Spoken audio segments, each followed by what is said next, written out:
I've been a fan of this show pretty much since it first aired. What show, you might ask? That being the PBS Kids show Wordgirl, that ran from 2007 till 2015 and was made by the company Soup to Nuts.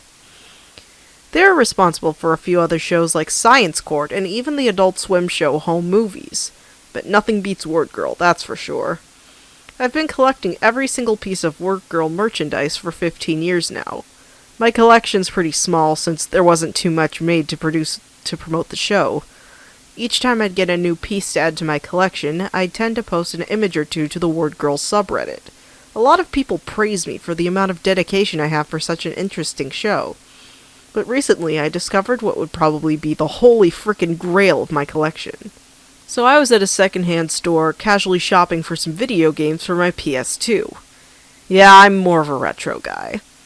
Just as I pass a shelf of DVDs, lo and behold, I find a Wordgirl DVD that frankly, I've never even heard of before.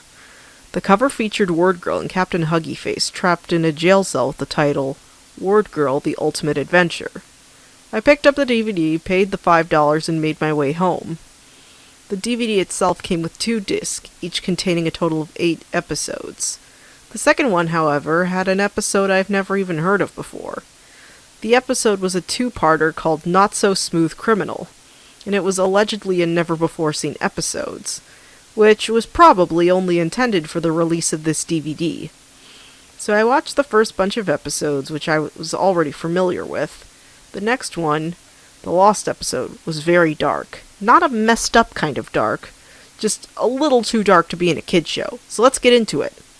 Part 1 started off with this really well-made trailer. It features a police car in front of the Botsford household and Becky, Wordgirl, being taken into custody. After the trailer, it faded to the title card. The narrator came on as always and said, "Listen for the words, piracy and criminal." Piracy? Why would Wordgirl commit piracy? I shouldn't jump to conclusions just yet. Maybe one of the villains framed her or something. Our first scene starts at the Botsford household, with that classy shout tune that always plays when an episode begins. Becky and her brother were watching TV when all of a sudden, an ad for the Pretty Princess and Magic Pony Power Hour video game popped up. Of course, Becky was hooked. The game was only going to be released for a limited time, so she needed to act fast. "Mom, there's a Pretty Princess game and we need to get it!" Becky shouted from the living room.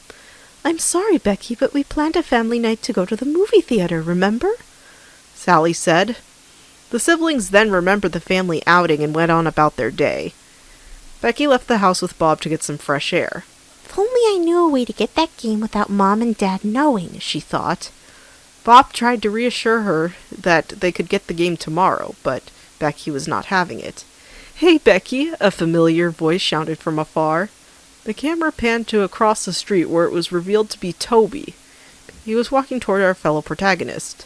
"I heard you saying something about getting a game?" he mused. Becky then began to explain that she wanted to get the new Pretty Princess game, but couldn't because she had a family movie night. Toby thought for a second and said that he doesn't usually spend his money on video games. "Wait, really? Then how do you get them?" Becky questioned. "Oh, it's easy. I just pirate them from a computer," Toby replied. He then handed Becky a slip of paper with the website name on it and hoped that it would solve her problem.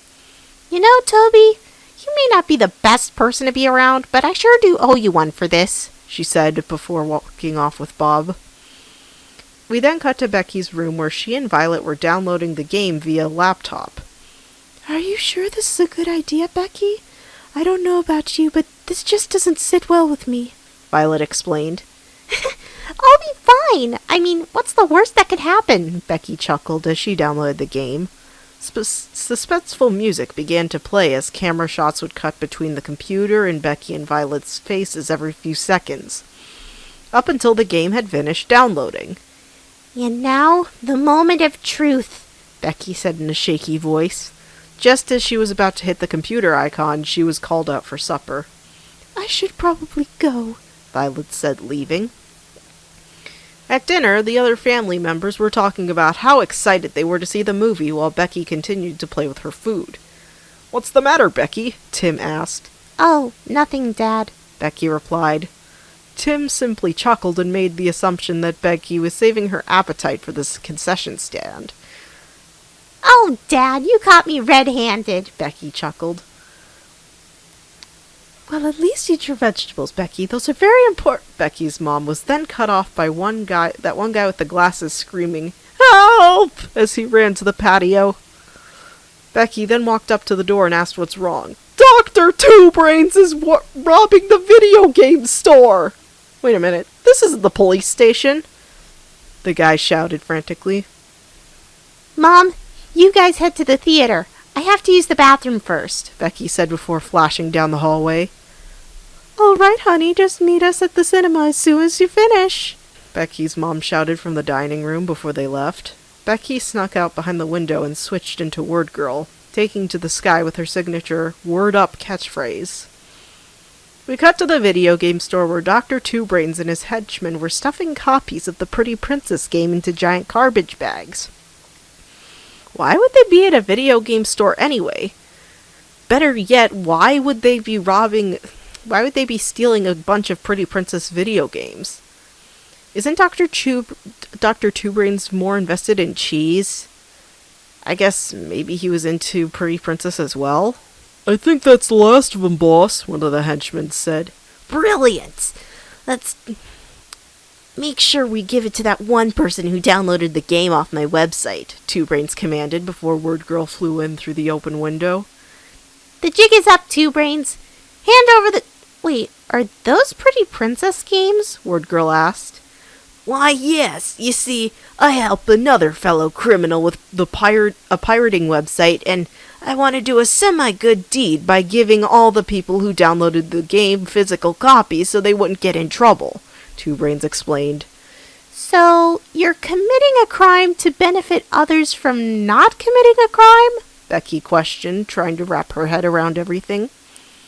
"Why, yes. In fact, there's this girl named Becky who was the first to download the Pretty Princess game.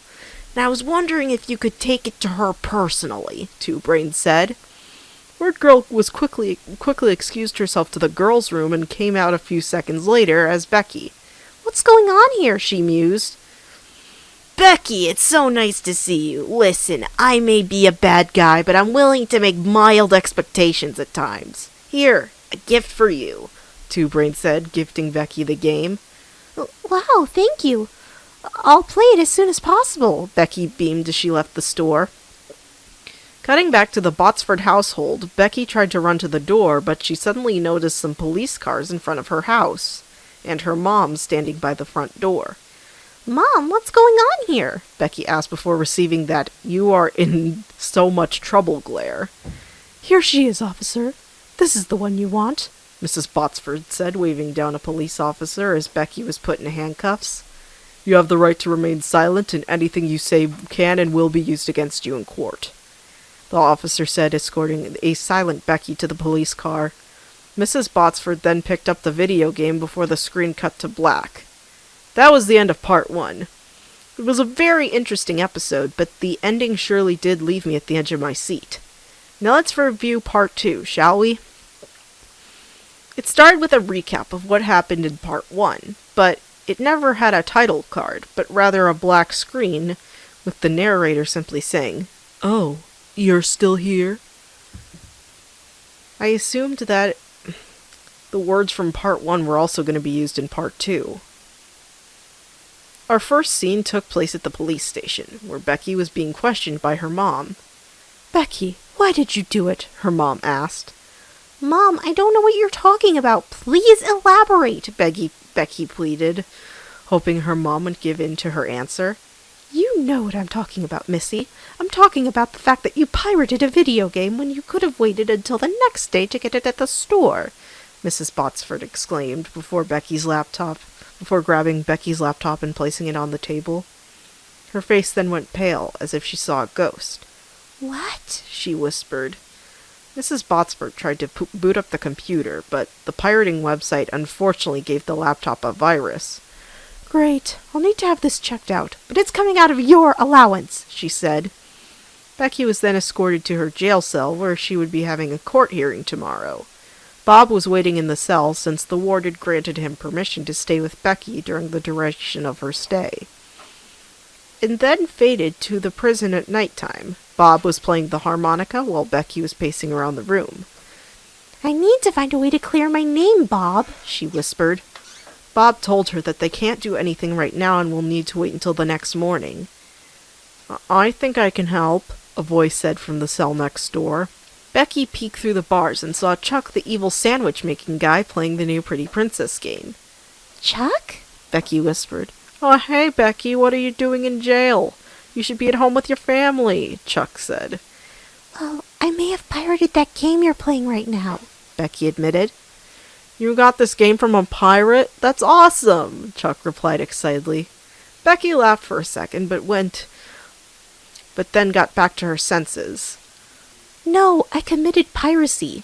Piracy is when you illegally download something without paying for it, or buying it from the actual store or online shopping site.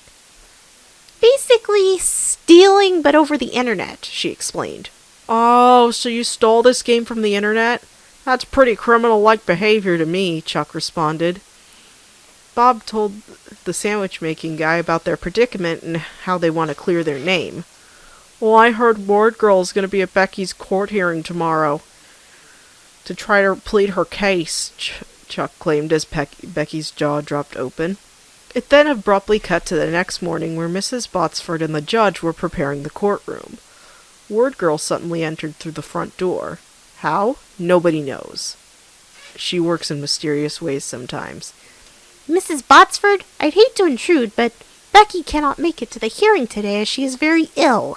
But she asked me to give you this tape she recorded last night before going to bed, Wordgirl said, handing Mrs. Botsford the tape. Thank you, Wordgirl. I'll see you in half an hour, Mrs. Botsford said. Oh, before I go, I also wanted to inform you that I took Becky back home since I didn't want her to infect the other cellmates. I hope you understand, Wordgirl said before Mrs. Botsford nodded her head in agreement. Nice save. The court scene progressed where Mrs. Botsford explained what happened to the jury, with the help of Wordgirl, of course. We were then treated to a scene with Becky's tape. The following is a tape that my daughter recorded last night. Wordgirl gave it to me hours before the session as my daughter is currently sick and had to be released early, Mrs. Botsford explained. I didn't release anybody early, the warden said.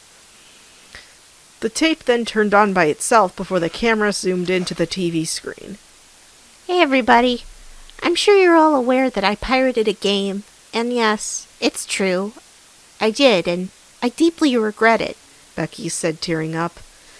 I'd do anything in my power to get myself out of this mess.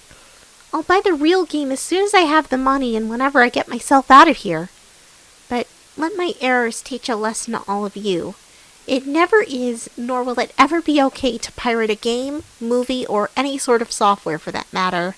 Because piracy, it's no picnic.